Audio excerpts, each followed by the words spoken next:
Good morning বন্ধুরা, তৃপ্তিস ক্রিয়েশনের নতুন একটা ভিডিওয়ে তোমাদেরকে অনেক অনেক স্বাগত। তো চলো সারাদিন কি করি তোমাদের সাথে সেটাই শেয়ার করব। আর আমার ভিডিও ভালো লাগলে অবশ্যই একটা লাইক সাবস্ক্রাইব করে পাশে থাকবে। দেখো বন্ধুরা, কাজের প্রথমেই আগে বিছনাটাকে আমি গুছিয়ে নিচ্ছি। বিছনাটা টেনে ঝাড় দিয়ে নিয়েছি। এবার বালিশগুলোকে ঝেড়ে উপরে তুলছি। এবার এটাকে গুছিয়ে এক জায়গায় করে রেখে দেবো। এখন ছেলে ওদিকে খেতে বসেছে, মনে হয় টিফিন খাচ্ছে, ওখানে টিফিন খেতে দিয়েছি। আর আমি এদিকে বিছনাটা গোছাচ্ছি।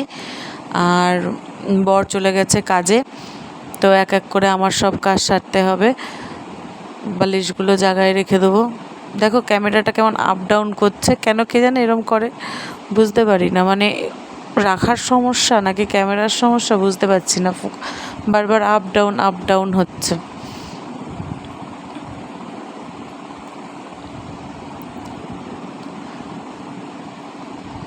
বালিশগুলোকে কোনায় রেখে দিলাম। আমি এইভাবেই বিছনাটা গুছাই। একদিকে বালিশগুলো থাকলে কি বিছনাটা পরিষ্কার লাগে, মানে অনেকটা জায়গা পাওয়া যায়। আর নয়তো চারিদিকে রাখলে জায়গাটা কম লাগে। এখন বাসনগুলোকে মেজে নিচ্ছি। এক এক করে সব কাজই পরপর করতেই হবে।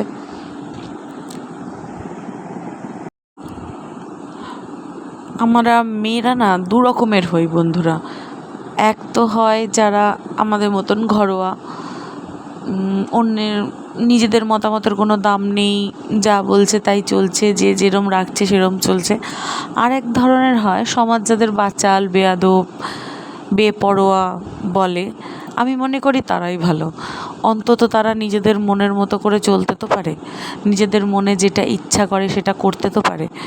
আমাদের দেখো সারাদিন তো অন্যের মনের মতো হয়ে চলো, অন্যের মতন হয়ে কথা বলো, তারপরেও নিজেদের কোনো স্বাধীনতা তো নেই। তারপরেও দিন শেষে আমিই খারাপ, আমিই ভুল, আমি মানে যত বাজে গুণ যদি কিছু বলতে পারো তো সেটা আমি। তো তার থেকে ভালো নয়, যদি বাজে হতেই হয়, বাজেটা শুনতেই হয়, তাহলে তো বাজে হওয়াটাই আমার মনে হয় ভালো। তো আমার মতে যারা নিজেদের মতন চলে, কাউকে পরোয়া না করে, সমাজ যাদেরকে বেয়াদব, বেপরোয়া বলে, জীবন তারাই কাটাচ্ছে, তাদের মতো করে জীবনটাকে কাটাচ্ছে, বেশ উপভোগ করছে। ভালোও লাগে, দেখেও ভালো লাগে যে অত কারোর পরোয়া করার দরকার নেই, নিজেদের জীবন নিজেদের মতো করে বাঁচো ভাই। তাদের দেখাটাই সার। আমি কিন্তু কখনো হতে পারবো না। আমি যদি কখনো ভাবি, মানে রাগ করেও যদি ভাবি যে দূর, আমি আর কারোর কথা ভাববো না, চিন্তা করব না, আমি আমার মতন চলবো, তো মানে আমি পারি না। কেন কে জানে, আমি জানি না ঠিক, কিন্তু আমি পারি না। কিছু করার আগেই চিন্তা আসে, এই কী ভাববে, ও কী ভাববে, এরমভাবে চললে ও কী বলবে। এই চিন্তা করতে করতেই আমার অর্ধেক জীবন কেটে গেছে। আমি যখন আগে বাপের বাড়িতে ছিলাম, তখনও আমি মায়ের অনুগতই ছিলাম বলতে পারো। মানে মা যেভাবে বলতো সেভাবেই চলতাম, উঠতে বললে উঠতাম, বসতে বললে বসতাম। কোন আমার মনে হয় আমি শুধুমাত্র অবাধ্যতা করেছি একটা ক্ষেত্রেই, যেটা আমি ওই প্রেম করে বিয়ে করেছি। হ্যাঁ বন্ধুরা, আমার ভালোবাসা করে বিয়ে হয়েছে। তো এই একটা অবাধ্যতা আমি আমার মায়ের সাথে করেছি। এখানেও সেম কেস। আগে মায়ের কথা শুনে চলতাম, এখানে এখন স্বামীর কথা শুনে চলতে হয়, সন্তানের কথা ভেবে চলতে হয়। আর আমি যখন এখানে বিয়ে হয়ে এসেছিলাম, এই যে আমার সংসার, এই সাজানো সংসার, এ কিন্তু অনেক কষ্টের। এই 15 বছর আমাদের বিয়ে হয়েছে, তো 15 বছর ধরে টুকটুক টুকটুক করে গুছিয়ে এই সংসার। আমাদের কিন্তু কিছুই ছিল না, আমাদের অনেক অল্প বয়সে বিয়ে হয়েছিল। তো আমার নিজস্বতা বলতে কিছুই ছিল না। আর সবাই এটা বুঝিয়েও দিত ভালোভাবেই যে আমার নিজের বলতে এখানে কিছু নেই। 15 বছর ধরে আস্তে আস্তে হতে হতে হতে হতে এইটুকু আমার নিজের হয়েছে। তাই এইটুকুকে একটু যত্ন করে পরিষ্কার করে রাখার চেষ্টা করি। সারাদিন সেই কাজেই আমি ব্যস্ত থাকি। তাতেও আমার অনেক দোষ আছে আমি জানি, কারণ আমি খুবই দোষী। তারপরেও আমার মতন আমি চলি, আমার সংসারে আমি থাকি, খাই, সারাদিন কাজের মধ্যে থাকি। আর নিজের সময় কাটানোর জন্য এখন এই ভিডিও করি, এগুলোই করি। কারণ আমার বরের তো সময় নেই, কাজ আছে, কাজ করে, আর যেইটুকু সময় পায় ঘরে আসে আর ওই ফোন মুখে দিয়ে বসে থাকে। আমার জন্য তার সময় মানে কিঞ্চিৎ নাই বললেই চলে। তো আমিও ওই ফোনের মধ্যেই আমার সময়টাকে কাটানোর চেষ্টা করি।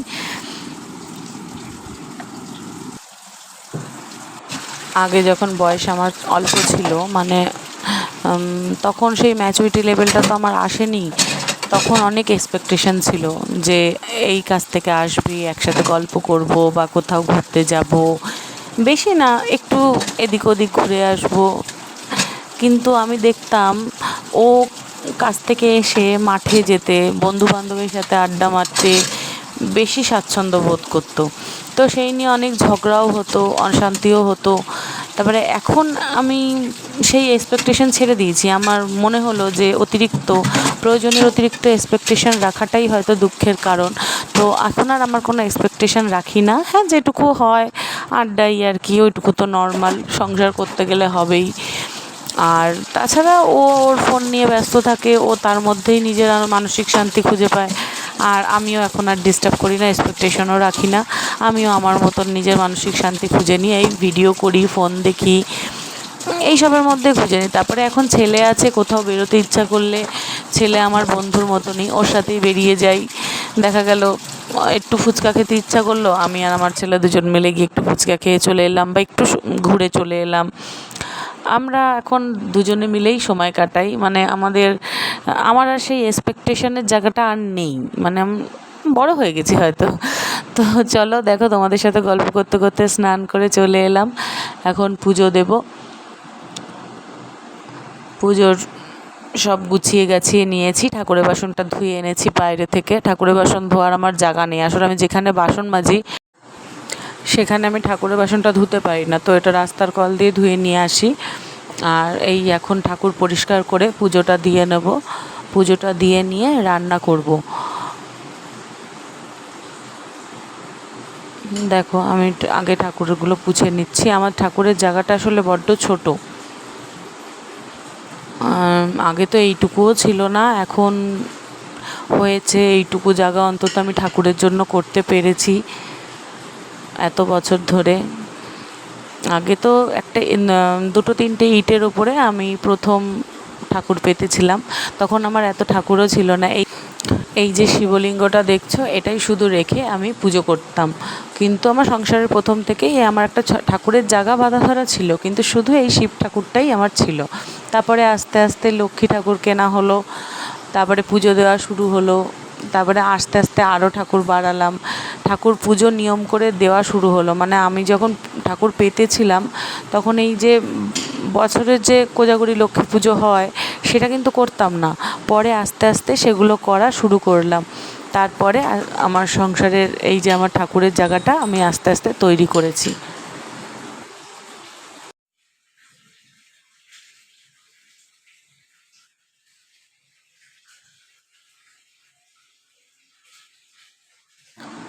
তো দেখো, আমার পুজো দিয়ে নেওয়া কমপ্লিট হয়ে গেছে। আর আমি এই নিচের তাকে ঠাকুরের যত জিনিস আছে সেগুলো রাখি। আর ওপরে আছে আমার লোকনাথ বাবা আছে, একটা ফটো, শিবের ফটো আছে, আর আমার গণেশ ঠাকুরটা ওপরে আমি তুলে রেখেছি এইভাবে। ওটাকে পুজো দেওয়া হয় না যদিও, ওই এক তাকে রেখে দিই। আর তো চলো, এরপরে অন্য কাজগুলো করি, এরপরে রান্না করব। আর এই যে সন্ধ্যাবেলা তো করে তো আমি মায়ের বাড়িতে আসি। শোনো, আমার ভাইয়ের ছেলের কথা শোনো, কি মিষ্টি মিষ্টি কথা বলে, শোনো একবার। বলে তারপরে লাইক করো, কমেন্ট করো, সাবস্ক্রাইব কুটু বাচ্চা, এটা একটা কুটু বাচ্চা। বল আইসক্রিম খাবো, কাশ্মীর যাবো, গুলি খেতে, গুলি খেতে। টাটা। শুনলে ওর পাকা পাকা কথা, আমার যে সময় কেটে যায় ওখানে গেলে ওর পাকা পাকা কথা শুনতে শুনতে। তো বন্ধুরা, আমি বাড়ি চলে এসেছি। বাড়ি এসে রাতের রান্না হয়ে গেছে, আমাদের খাওয়া দাওয়াও কমপ্লিট। তো এখন ঘুমোতে যাব। আসলে ঘুমোতে গেলে হবে না, আজকে দুপুরে এডিট করা হয়নি, সেই ভিডিওটা এডিট করতে হবে, তারপরে শোবো শিডিউল করে রেখে। তো আজকের মতো এ পর্যন্তই, টাটা, গুড নাইট। কালকে আবার দেখা হবে নতুন একটা ভিডিওর সাথে, ততক্ষণ পর্যন্ত সাথে থেকো। আর এই তরকারিটা আমাকে